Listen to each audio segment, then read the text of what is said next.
Hello, everybody. I'm Reverend William Jones, God's man of faith and power, and we're here today to talk about the Yoke Fellowship Prison Ministry 2020 Virtual Conference, and our workshop is entitled Mentorship, Connecting and Returning Citizens to Returned Citizens. I want to explain that a mentor is an experienced and trusted advisor who demonstrates a certain area of expertise. Mentorship is a relationship in which a more experienced and more knowledgeable person helps to guide a less experienced and a less knowledgeable person.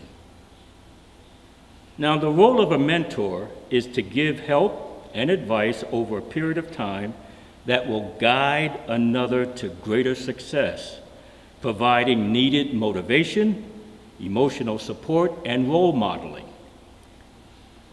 Effective mentoring will require that you commit the time to challenge and support the mentee and not judge him or her. The skills that are required to mentor. Number one, reflective listening and active empathy. Building trust, inspiring, instructing, encouraging, providing corrective feedback, willingly shares, and creatively opens needed doors for others. Now there's benefits. There are benefits received from a mentor. Encouragement and empowerment in an individual's personal development is one. The individual is able to identify and develop goals. The individual is able to identify and correct the gaps that's in their development, and the individual is able to build and enhance their confidence. I believe there's three types of mentoring. There's the mentor and mentee, that one-on-one. There's also the mentor and two parties at different locations. And finally, I think there's the mentor that is matched with a group. And I'm speaking of a cohort of mentees. But I want to end with this. Now, I've basically explained an ordinary mentor. Now, what do you look for in a spiritual mentor? Well, you want his or her beliefs and values to complement and challenge yours. You want the life to exhibit humility and credibility. You want the life to reflect maturity that also experience personal challenges and hardships. And you want the life to have demonstrated some community contribution. And finally, you want the life to possess a strong sense of character and integrity. Now, is mentorship biblical? And the answer is absolutely yes. Remember, a mentor is defined as a wise, experienced, and trusted advisor. Although the word mentoring does not appear in the Bible, Scripture does give numerous examples of mentoring. Abraham was a mentor to Isaac. Jacob mentored Joseph. Jethro mentored Moses. Moses mentored Joshua. Elijah mentored Elisha. David mentored Solomon. Jesus mentored his disciples. Barnabas mentored the Apostle Paul. And the Apostle Paul mentored Timothy. So, mentoring shouldn't be confused with other areas that the Bible describes. For example, disciplining. Discipling. Discipling is about you walk ahead of them. But mentoring is you walk beside someone.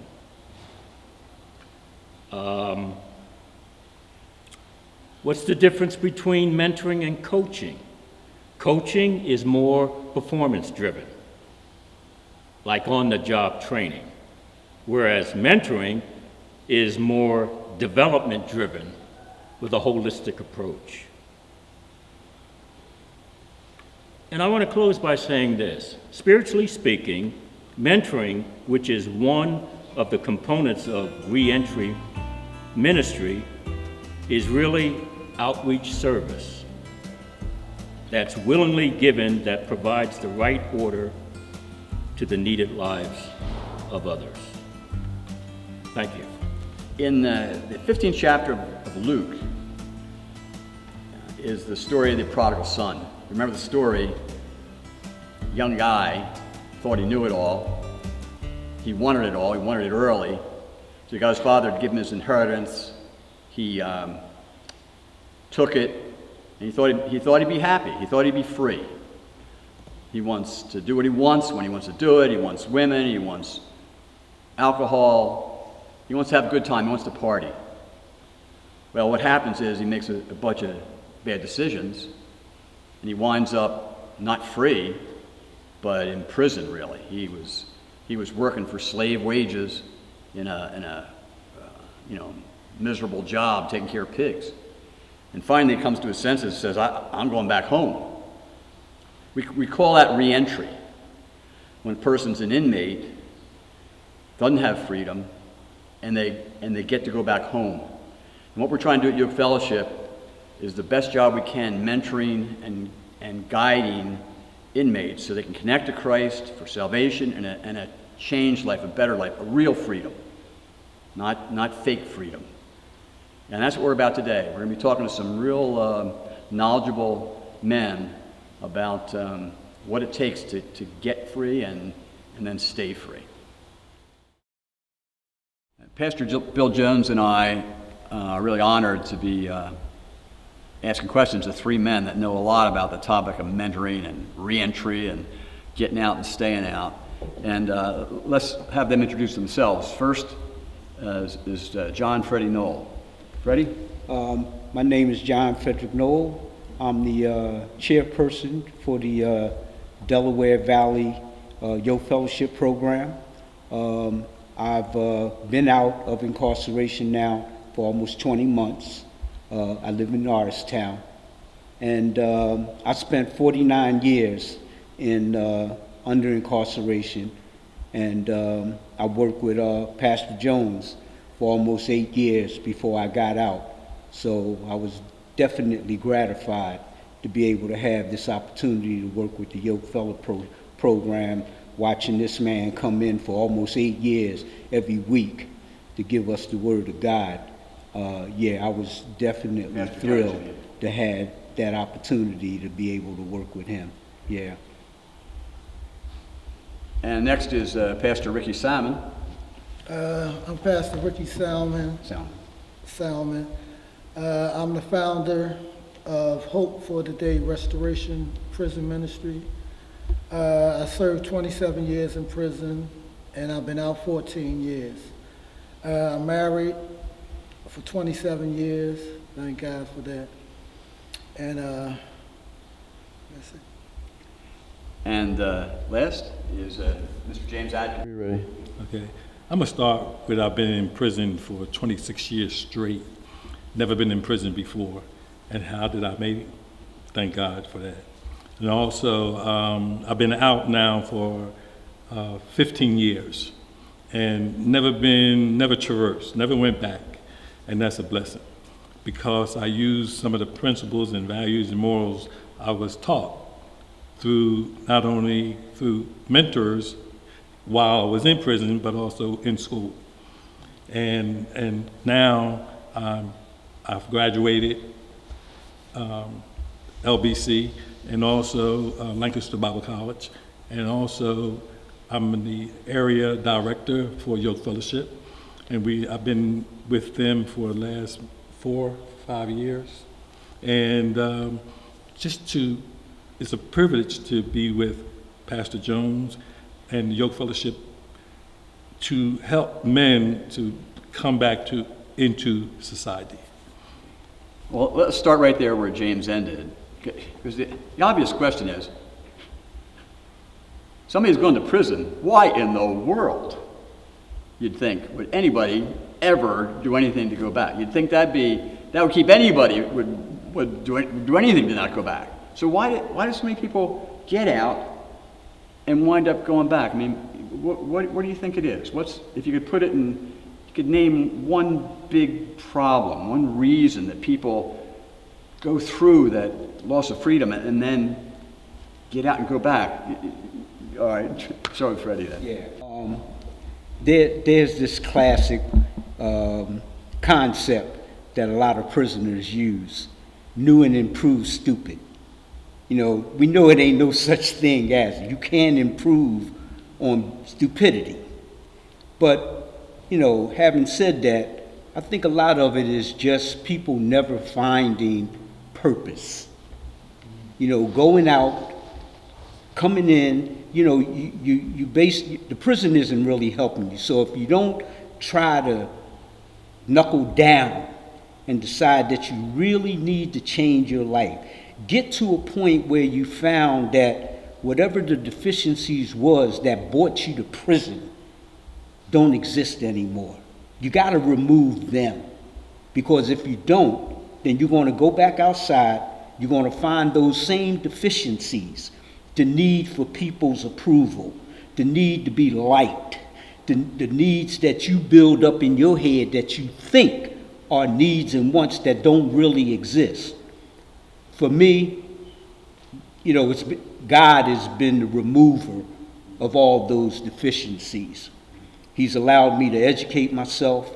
I found a wife in prison, 17 years. You got to understand, I went to the prison 17.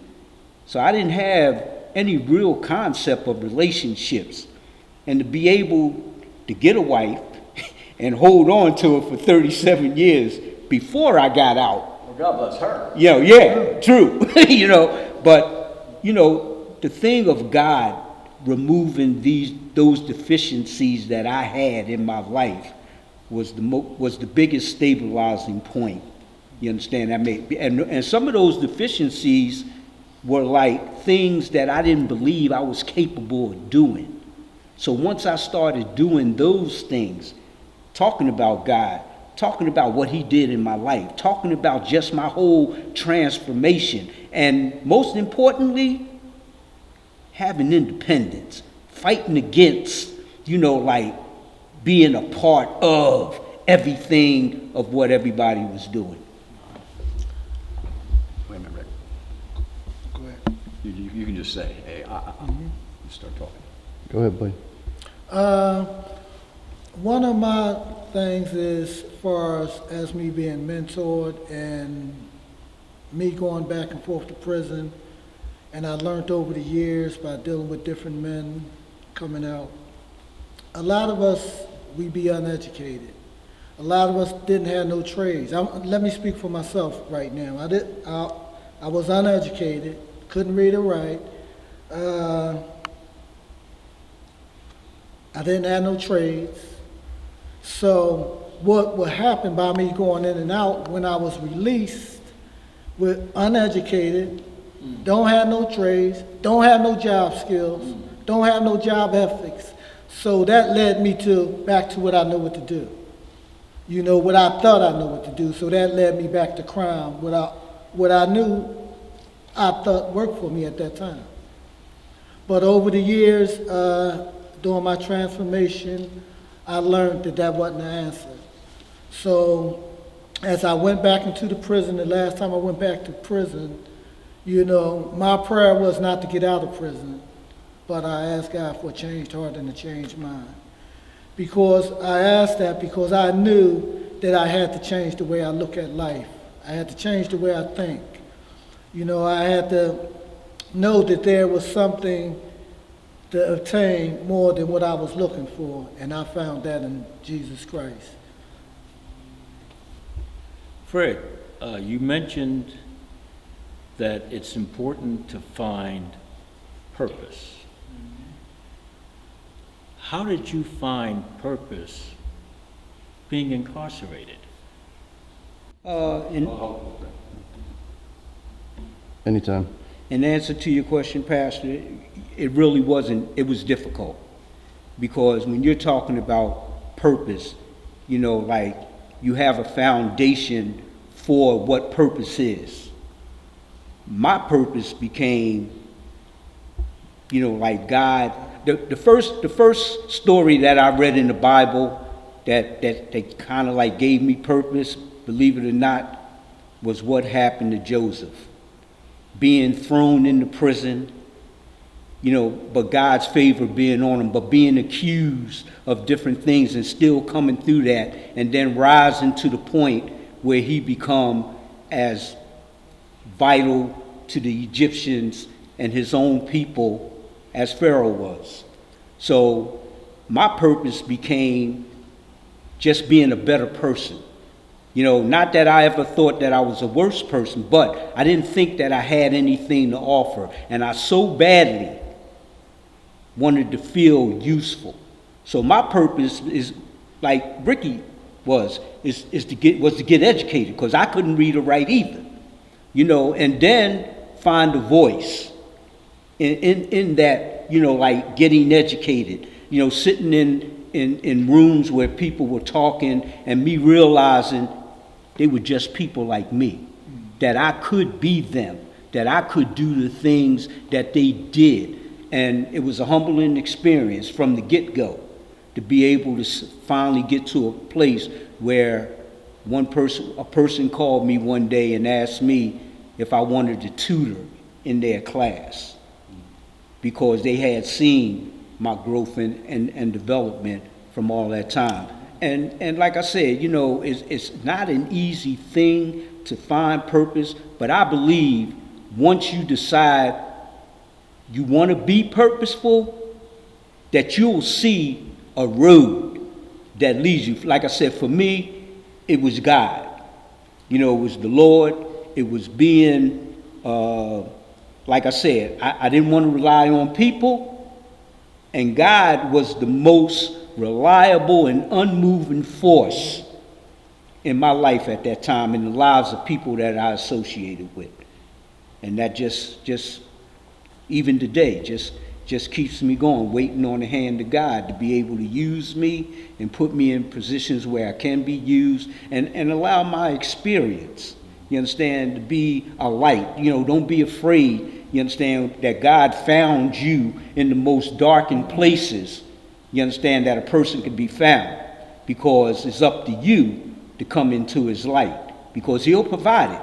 And that's what I feel. So that's been my purpose now, to do whatever God, you understand, points me in the direction to do. So James, you were in once, 27 years, but you've been out ever since. Yes. And we're looking at, your fellowship's looking at you three men like you. We're thinking, we need men like these that have experience, like Fred's talking about, Ricky's, real experience that inmates will listen to, because they know you know what you're talking about, to be mentors. So if you're a young person coming out of prison, and I want you to picture yourself as a mentor. What do you think you could give? What would you be saying to that, young fellow that's been in prison for a while, to help him to be successful, to find purpose, to have Christ at the center of his life? How would you approach mentoring if you had the opportunity? I would approach it in this way. Right among us, I have found a mentor. I found a mentor while I was in prison. And that mentor is younger than me, but he's much more wiser in the same things that I believe in. And that's where the Lord led me to him. And I call him Bishop, and I title him Bishop, saying like, I honor him and I respect him and I'm accountable to him. It's accountable. He has to be accountable to that person. And I began to see in prison that being accountable to someone is very important. And it's so accountable that I would take a dollar bill, and tear it in half and give him half, and if I got half, whatever I had, I wanted to give to him. And it's the same as Christ's relationship. Until we learn how to give all to him, we give partial to him. Until we see the actual workings of his practice, the values and morals that he tells us about being accountable to someone, to be accountable to him, and he would supply all our needs. So Ricky, who sits among us, was my mentor, which is younger, and I'm older. However, I respect him and I honor him and I am accountable to him ever since we met in prison. Did he ever say anything to you that made you angry? Like, did he ever give you a hard time about stuff? Or how was it that he helped you? He held me to my word. He held me to it. He burned my foot in the fire. You said this. And he even outside of prisons, he said, you told me this. And I had to recount it and calculate what I told him. And I didn't do. So it made me much more honor and respect him. But I learned how to mentor him, being my mentor in prison. Okay. All right, so Ricky, I realized you had the connection to James. I knew you mentored other guys, but what have you learned about mentoring, and why do you think it's really important? I think mentoring is really important because I once was without a mentor. And because I was without a mentor, didn't have no role model to follow, it always led me down the wrong path. So my desire now is that when men reintegrate back into society, what I usually do while I'm going into the prisons, I try to build a relationship with them. And in that building a relationship with them in there, once they come out, they will feel more comfortable to talk about stuff, to talk about the ins and outs. And one thing I learned that I had to get out and learn to listen to someone. See, a lot of times we want to tell people, you got to do this, and you got to do that, you got to do that, but we never take time to sit back and have them let us know some stuff about them. One thing the Lord had led me, he said, don't deal with the residue, but deal with the root of the problem. And a lot of times we try to deal with people with just surface information. And that's why I'm saying that sometimes we got to listen to them and have them share their deepest inner parts. So now we got a foundation to build from. We ain't building from in the middle, we building from a foundation, and we building up. And I believe that really helps a lot of men. I didn't help all men, but I know numerous men that was helped when we went back and we built a foundation of, where they came from, what made them mad, what made them angry, why they respond the way they respond. And sometimes they just need to get that out and have someone there to just listen to them and understand what they're saying. I think, Pastor, on mentoring, the one thing to understand is that men pick mentors. You don't pick the person you want to mentor. And the reason I'm saying that is because I met Pastor Jones. Now, I had experience with being, in your fellow programs and in the church and doing things, But when I met him, I decided this is who I wanted to follow. This is what I wanted my religion, my Christian, my spirit to be like. Dedicated, responsible, you understand, purposeful. And now I say that because we mentor on every level, on many levels. When I was into the law, I had a guy named Jim Beasley that taught me the law. That was my mentor. I leaned on every word that he said. When he gave me an assignment to do, I did it. Even if I had to do it 10 times, I'd be saying, I did this. You didn't do it right. You left this word out, or you didn't parenthesize this, or the spacing wasn't right. I did it because I chose, you understand, that the talent that this guy had for doing something that I felt would make my life more purposeful. You understand that I had to be on tap with that. So in conclusion, what I'm saying about mentoring is all about, and I know both of these brothers got it, that you do what you say you're going to do. You let the person that you're mentoring see that, even in the face of all kinds of obstacles, you lean on the thing that you know that gets you through the right way.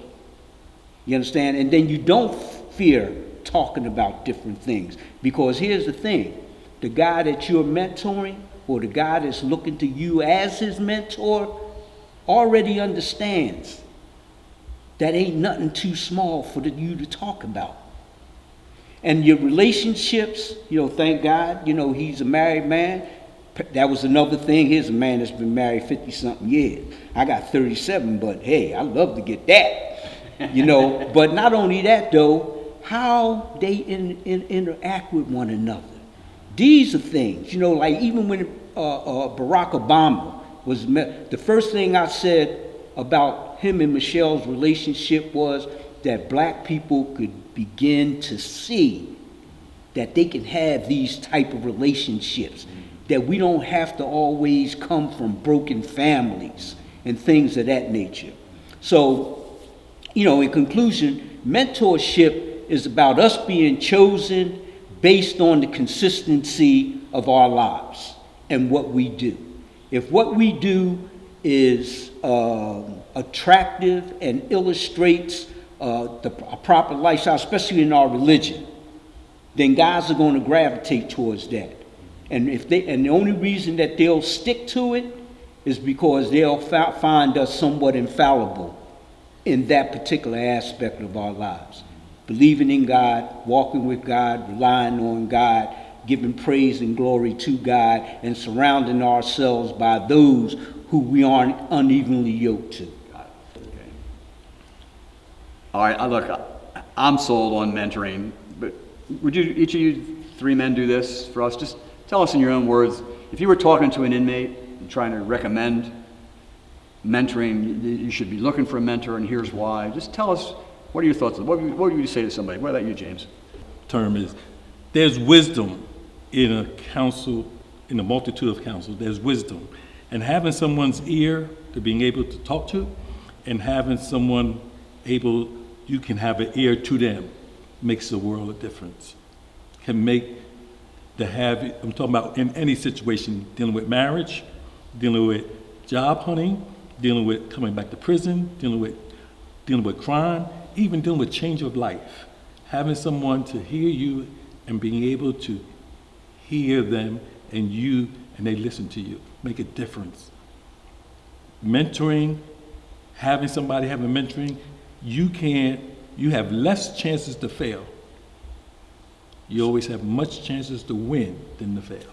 So you're saying, James, that mentoring can help a person change their mind?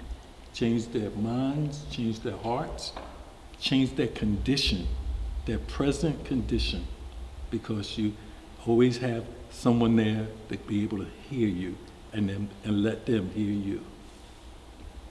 I believe we need mentors because some people don't have a sense of direction, and that will give them something, that will give them some type of sense of direction, because And mentoring, it ain't just what you tell somebody, it's what your life was living before that.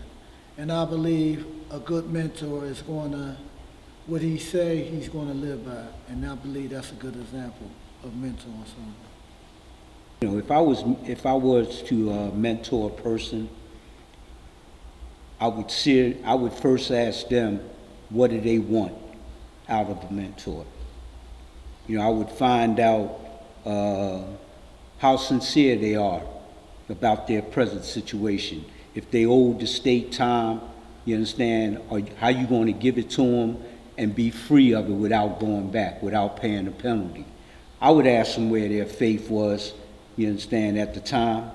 I would also require them to understand that the relationship, if I were going to be a mentor to them, that the relationship meant not them prematurely rejecting anything that they thought about or wanted to ask or needed. Don't be the no before the no is given. You understand? Reach out. And like I said, have I would ask them what kind of support system they had. So, we'll know what they might be coming up against, out there in the street. Job, places to live, understand, whatever their needs was. Because as much as we talk about mentoring, and that's the thing that somebody might admire in another person and say, I'd like to get to that point where I'm a good basketball player, a good bowler, a good football player. But on our particular foundation of mentorship is also companionship. You understand? The Bible tells us that God in so many ways said he'll send us a comforter.